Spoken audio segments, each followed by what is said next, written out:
Taranta na ngayon mga kababayan si Bato, Senador Bato de la Rosa. May mga taga-ICC daw, team mula sa ICC, nandito ngayon sa Pilipinas at pinapatawag yung mga dating pulis sa isang hotel sa Manila para mag-testify laban sa kanya. On claim, ICC team forcing ex-caps to testify versus him at saka laban kay Digong. Ayan po, nag-post siya. Galing mismo ito mga kababayan sa kanyang post sa Facebook. Wala man sigurong gano'n ang ginagawa yung mga taga-ICC. Sabi niya dito, walang sinseridad yan kung gano'n. Ang pinakaunang gawin ni Pangulong Marcos, dapat palayasin niya yan, i-deport niya. Yang mga taga-ICC, investigators na yan, na nandito ngayon, na nananakot sa ating mga kapulisan na nagbabagang mga balita at pagtalakay sa mga isyu ng lipunan. Bulsa, opinyon, banat at paglalantad sa katotohanan. Bulsa, what you see is what you get. You decide. Taranta na ngayon mga kababayan si Bato, Senador Bato de la Rosa. May mga taga-ICC daw, team mula sa ICC, nandito ngayon sa Pilipinas at pinapatawag yung mga dating pulis sa isang hotel sa Manila para mag-testify laban sa kanya. Kaya taranta na ngayon si Bato. Magpapatawag daw siya mga kababayan ng investigasyon sa Senado. Ano niya, Mr. Maravillas yan, in aid of legislation o in aid of himself para tulungan ang kanyang sarili in aid of self-preservation. Taranta si Bato. Bato to probe on claim ICC team forcing ex-caps to testify versus him at saka laban kay Digong. Ayan po, nag-post siya. Galing mismo ito mga kababayan sa kanyang post sa Facebook. Sabi po ni Bato, yung mga investigador adyan ng International Criminal Court, pinupuwersa yung mga retired police officers na magpirma ng mga affidavits laban sa kanya at sa kalaban kay dating Presidente Rodrigo Duterte. De la Rosa claimed that the ICC has an ongoing mission at a hotel in Pasay City to gather affidavits in the crimes against humanity case at The Hague in the Netherlands. Kaya sabi niya, magkakanda kami ng hearing at yung mga tao na involved dyan, yung mga Pilipino na mga taksil sa ating soberenya, ay mananagot yan. Yung mga taksil po sa soberenya, malinaw na yung mga pro-China. Alam na ninyo dito kung sino yung mga pro-China na mga politiko at mga personalities. Yung latest nga na balita ngayon, winatirkano na naman po yung mga barko ng Bureau of Fisheries and Aquatic Resources. Pinagbubomba na naman po ng Chinese Coast Guard. Saka ang totoong taksil sa ating mga mamamayang Pilipino at sa ating bansa, yung leader at mga opisyal na nasa likod po ng ng AJK. Imagine, sarili mong kababayan, nagawa mga kababayan na AJK, di ba? Pero sila mga kababayan, yung dating Pangulong Digong, sabi nga natin paulit-ulit, binibigyan po ng due process. Buhay na buhay, mga kababayan. Lahat ng due process extended sa kanya. Pati, of course, si Bato. But anyway, ito ngayon ang kwento.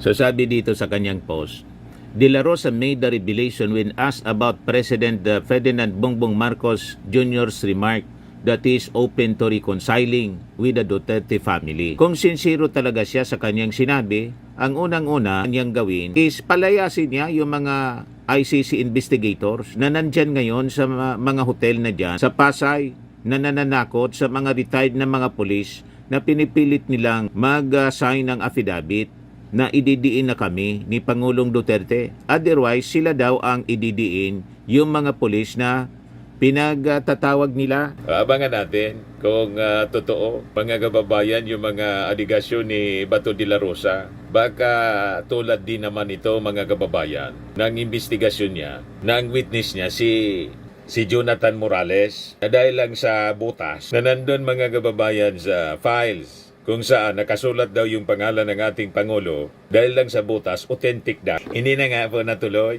hindi na ipinagpatuloy ni Bato de la Rosa yung investigasyon niya doon, kasi imbis mapasama yung ating Pangulo, imbis madiin, lalong nalinis yung pangalan. Kasi mga witness, mga palpak, mga kababayan.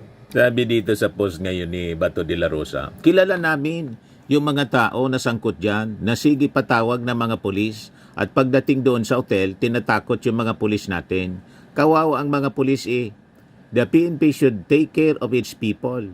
Sabi po ni Bato, he then slammed the intimidation of retired police officers, emphasizing that these individuals have given their life to serve the Philippines. Porket retired na, powerless na, wala na sa organisasyon, igaganunin na lang ninyo. Hindi ninyo kinoconsider yung kanyang serbisyo, yung buhay niya na kanyang dinedicate dyan sa Philippine National Police, porket ngayon retired na, tatakutin na lang ninyo na kung hindi kayo mag-sign sa affidavit, ay damay kayo sa kaso, sabi po ni Bato de la Rosa. Siyempre po, kasi may mga complainants. Siyempre yung ICC, gagawa po ng paraan paano makakuha ng mga ebidensya.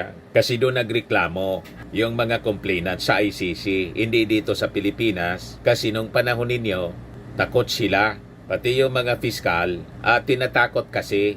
O ngayon, sasabihin naman ninyo, nakikipag-cooperate yung ating gobyerno. Yung mga taga-ICC, pwede silang pumasok rito.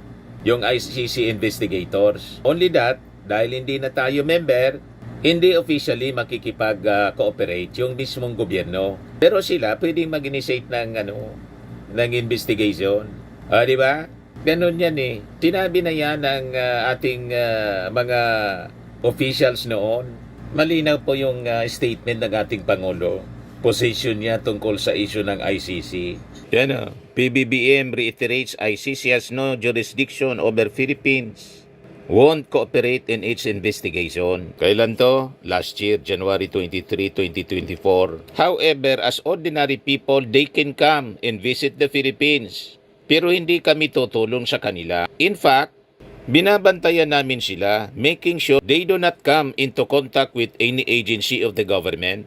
Alinaw po, hindi makikipag-cooperate. O ngayon, yung strategy ng taga-ICC, tulad ng sinasabi ninyo, although wala pang announcement yung ating pamahalaan, kung talagang totoo yung sinasabi ninyo. Kung totoo, basta yung ating mga government agencies po, hindi makikipag-cooperate. Pero kung halimbawa, pumunta rito yung mga investigador in their private capacity, tapos may kinuntak na iba, basta hindi gobyerno. Sabi ng ating Pangulo, pwede silang pumasok. Kaya itong sinasabi po ninyo, Senator Bato, kung totoo, nandyan sa isang hotel sa Pasay, tapos pinatatawag yung mga dating mga opisyal ng pulis. Ay wala na dyan kinalaman yung ating gobyerno kasi wala ng kontrol sa mga retired officers ng PNP. Yung ating gobyerno, pribadong tao na sila. Yung claim po ninyo na tinatakot, patunayan ninyo na na tinatakot nga. Sino na ang nanakot? Yung mga taga-ICC?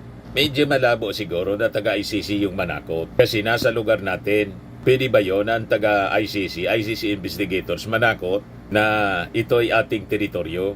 Baka in-invite involuntarily, nag-execute ng affidavit sila. Willing na magtestigo laban po sa inyo. At saka sa dating Pangulong Digong, baka na konsensya. Pero okay itong ipatawag ninyo ang investigasyon para magkaalaman. Tama? Wala tayong kontra dyan. Sige, magpa-imbestiga po kayo. Yan sabi niya, daming mga pulis na pinapatawag. So sa pagpatawag po ng mga retired na pulis, pwede naman yung mga pulis na retirado po hindi pumunta kasi pinatawag man lang po. Hindi man tulad ng pagpatawag na Senado at ng Kongreso na pag hindi ka pumunta, ikukontempt, papa-aresto ka. Wala man sigurong gano'n na ginagawa yung mga taga-ICC. Sabi niya rito, walang sinseridad yan kung gano'n. Ang pinakaunang gawin ni Pangulong Marcos, dapat palayasin niya yan, i-deport niya. Yang mga taga-ICC, investigators na yan, na nandito ngayon, na nananakot sa ating mga kapulisan na magtestigo, yan ang dapat niyang gawin kung siya ay sincero sa kanyang reconciliation na hinahanga. Gusto pang manduhan yung ating Pangulo ni Bato kung anong dapat gawin. Malinaw po yung offer ng reconciliation, hindi man lang po yon sa mga Duterte, kundi sa lahat. Pinaliwanag na po ni Yussi Castro.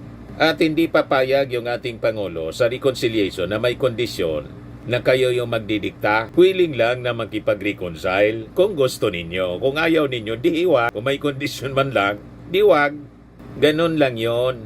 Yes, sabi ng mga nag-react, kunting tiis na lang, Sir Bato. You know the drill. Mga kababayan, yung mga duda na days na lang ang binibilang. Baka hindi na makapag-assume si Bato de la Rosa. Kasi si Bato de la Rosa, kasama pati si Bongo, pati si Sara Duterte, nasa lista daw mga kababayan. Short list na i-issuehan ng warrant of arrest, baka nga yung warrant of arrest na ilabas na. Kaya lang secret. So malamang sa malamang, baka po hindi matapos ni Bato de la Rosa yung impeachment trial laban sa